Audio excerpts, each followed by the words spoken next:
What's up mga kapilers?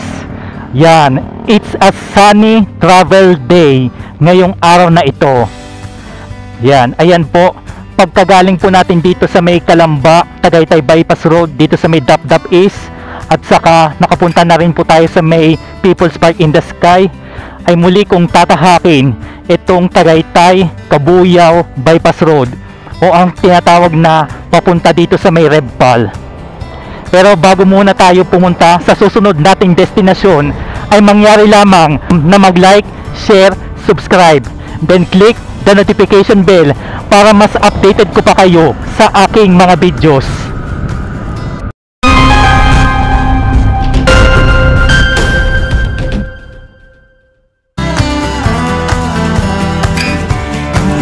Ayan po, magandang araw pong muli sa inyo mga kapilers. Ako ay nagbabalik para sa isa na namang edisyon ng aking travel spot places na kung saan ay pupuntahan natin ang isa pang pagmamay-ari ng pamilyang Marcos.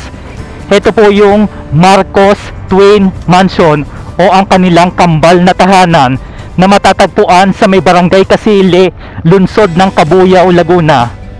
At ito pong tinatahak kong ito ay dire-diretso pa po ito, papunta po ito sa may Barangay Kasili.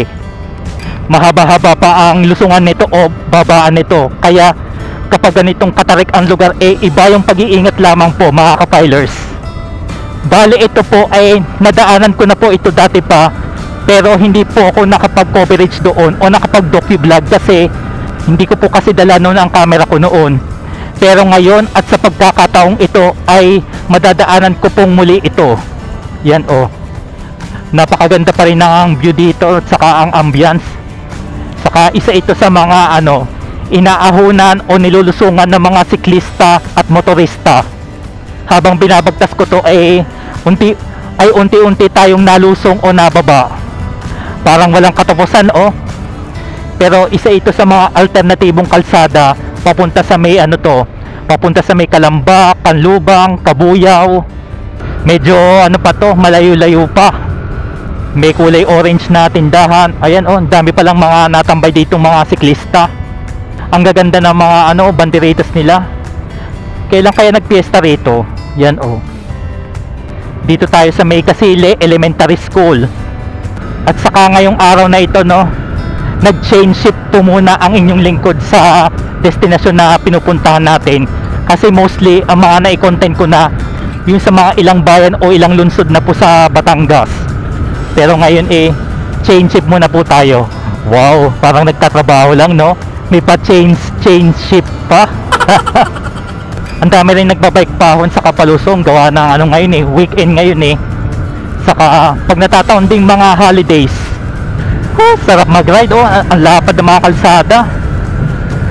Yan napadaan na tayo dito sa may Kasili Hills. Napakalaki rin pala ng barangay Kasili na ito. Kaya ito kasi isa na ito sa mga alternatibong daan papunta mismo sa Tagaytay o papunta dyan sa may Calamba at saka sa Kabuyaw. Bale ito ay vice versa na.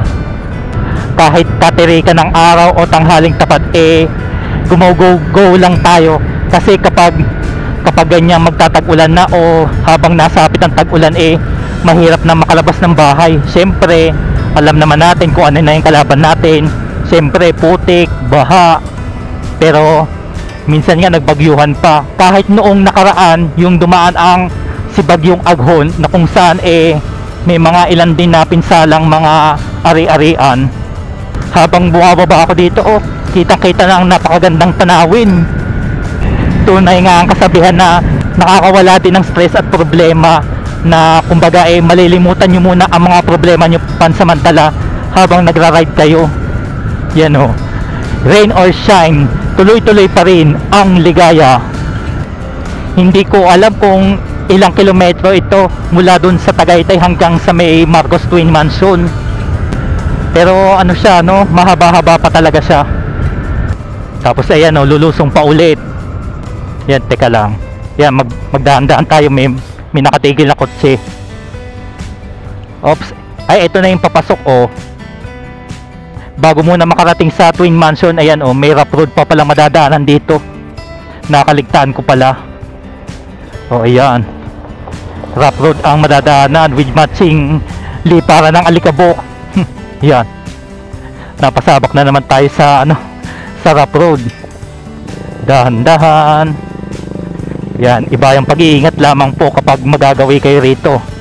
Talagang hindi pa siya sementado. Uy, eto na yata yun, ang Marcos Twin Mansion pagkatapos ng lusungan dito. Ayun, parang ang lapit lang pala, no? Mula dun sa may Repal ng Tagaytay hanggang dyan sa may Marcos Twin Mansion. Ayan na, touchdown! Nandito na po tayo sa Marcos Twin Mansion. Hahanap lang po muna tayo ng mapaparkingan.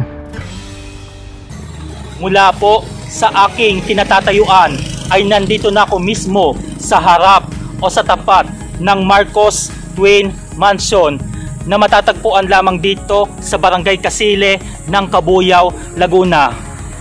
Pansamantala po muna akong sumilong dito sa ilalim ng puno na malunggay at nakapag-parking na po ako dito sa may ilalim ng puno na mangga. Hindi na po lingid sa ating kaalaman na ito po ay pagmamay-ari ng pamilyang Marcos. Bale, ito po ay ipinatayo noong 1980s ng dating Pangulong Ferdinand Marcos Sr. o si Apo Lakay na siyang ama ng ating kasalukuyang Pangulo na si Ferdinand Bongbong Marcos. Bale, noong 1987, ito po ay naging sequestered o pag-aari na ng gobyerno sa kadahilanan naging bahagi daw pala ito ng ill-gotten wealth property ng mga Marcos na ito po ay pinabulaanan na po nila. At ngayong nasa kalahati na tayo ng taong 2024, kumusta na ba ngayon ang Marcos Twin Mansion? Ayan po ang ating aalamin o sisiyasatin kung may masisiyasat man tayo sa puntong ito. Tinatayang nasa 25 hectares ang lawak ng lupain nito na nasa pagitan ng Kanlubang Golf Club sa may Kanluran, Matang Tubig sa may Hilaga at sa Hilagat Silangan ng People's Park in the Sky. Noong 2010 ay inutos ng Sandigang Bayan na ibalik ang pag-aari nito sa pamilyang Marcos at noong 2017 ay naglabas ang Korte Suprema ng isang court order patungkol dito. Bukod pa rito, nasa ilalim na rin ito ng control order ng Presidential Commission on Good Government o PCGG. Mapapansin rin ay may hallway sa gitna na nagduruktong upang makatawid sa pagitan ng dalawang mansyon na ito. Kahit na abandonado na po ang Twin Mansion na ito, marami pa rin po ang nagsasadya dito. Lalo na po ang mga siklista at saka motorista. Habang nandito ako, napaka-alikabok dito sa bahaging ito. Pero syempre pag tag-ulan ay isang katerbang putik ang madadatnan mo dito. At ayan po ay muli tayong tatawid diyan. At tignan natin kung anong meron sa may loob. Ayan mga kapilers, dito muna tayo pupunta o magsisinsay. Ayan may nakalagay na bandal na Marcos. Huwag ko nang banggitin yung kasunod. Yan po, may nakalagay po, bawal po mag-iwan ng basura dito, pakiligpit, salamat po. At heto na po mismo ang loob ng unang mansyon. Napakalawak pala ang loob neto na may pasilyo na makikita ang mga ceiling fan sa itaas, may mga wall lampshade sa may tagiliran, isang magandang natatanging painting o obra ni Malakas at ni Maganda, isa pong billiard table at ang tatlong aso na natutulog pansamantala na alaga ng caretaker. Tapos dito sa may gawing kanan ko, ayan nandito po yung mga litrato o yung picture ng mag-asawang Marcos na si Ferdinand Marcos at si First Lady Imelda Marcos. Ayan po nasa kanila po ang mapa ng Pilipinas at ang kasabihan ni Ferdinand Marcos na let us all make this nation great again. At sabi naman po ni Imelda is, let us all make a beautiful world together. At dito sa may gawing kaliwa ko ay heto yung yung mapa o yung globo ng halos buong mundo, at nakasentro na dito ang Pilipinas. At may nakasentro dito na God, which is Gold Oil Auditorium. Na ang ibig sabihin nito, sa pagkakaintindi ko po, ay napakayaman pala ng likas yaman dito sa Pilipinas. Yan which is the Philippine Trench, deepest part of the world. At nakaturo po siya sa north, south, east, and west. Sa loob ng mahabang panahon ng pagiging abandonado nito ay may mga ilang konkretong bagay na nasira na, gaya ng butas ang mga kisame at mga naiwang nakatiwangwang ang ilang kagamitan dito. May mga nagsasabi rin na may mga pagpaparamdam na entity o kababalaghan na pwedeng maranasan dito. At gaya ng aking inaasahan ay off limits o hindi pa rin sadya na nakakapasok dito sa loob. Kahit luma na ang istruktura nito, ay nakakamangha pa rin pagmasdan na kung saan ay nag-iwan pa rin siya ng magandang alaala sa atin at pinagtibay ng kahit anong kalamidad. At nandito na tayo sa ikalawang mansyon. Pagdating dito ay may isang tindahan na mga pang bike jersey, cycling shorts, cycling shoes at iba pa na pwedeng mabili rito, dahil marami ring mga siklista ang napapadaan sa lugar na ito bago sila makaahon sa may Rebpal ng Tagaytay. At tignan pa rin natin ang nasa loob. Makikita sa loob ng ikalawang mansyon na may lampshade pa rin sa may pader at ang magandang larawan ng mag-asawang President Ferdinand and First Lady Imelda Marcos na may mga flower vase na nakapatong sa may lamesa.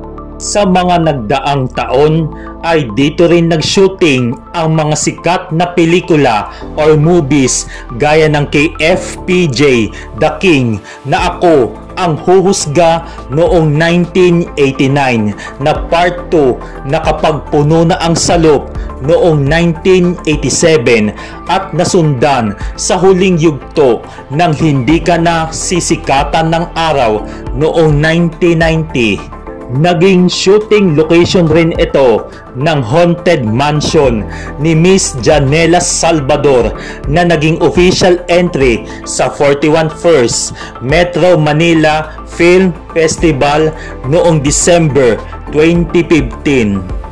At ngayong taong 2024 ay ganito pa rin ang itsura nito na nasa 44 years na ang nakalipas. Saka ayon sa aking napag-alaman sa caretaker na nakausap ko at sa mga lokal, ay may plano pa pala ito i-develop o i-renovate ang mansyon na ito ng tatlong magkakapatid na sina Irene Marcos, Senator Amy Marcos at si President Bongbong Marcos Jr.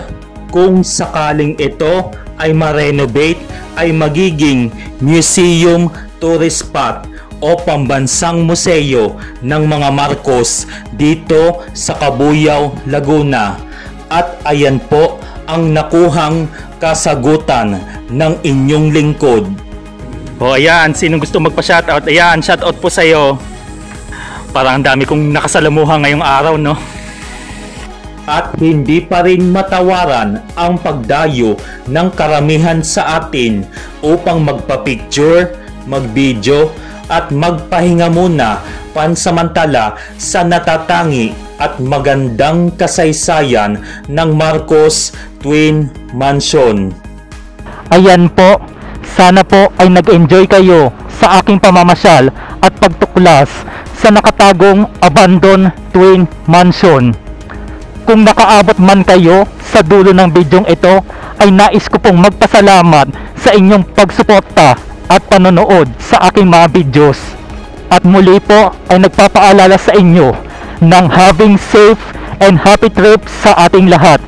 See you on sa mga susunod ko pang mga videos. Just like, share, subscribe, and God bless us all.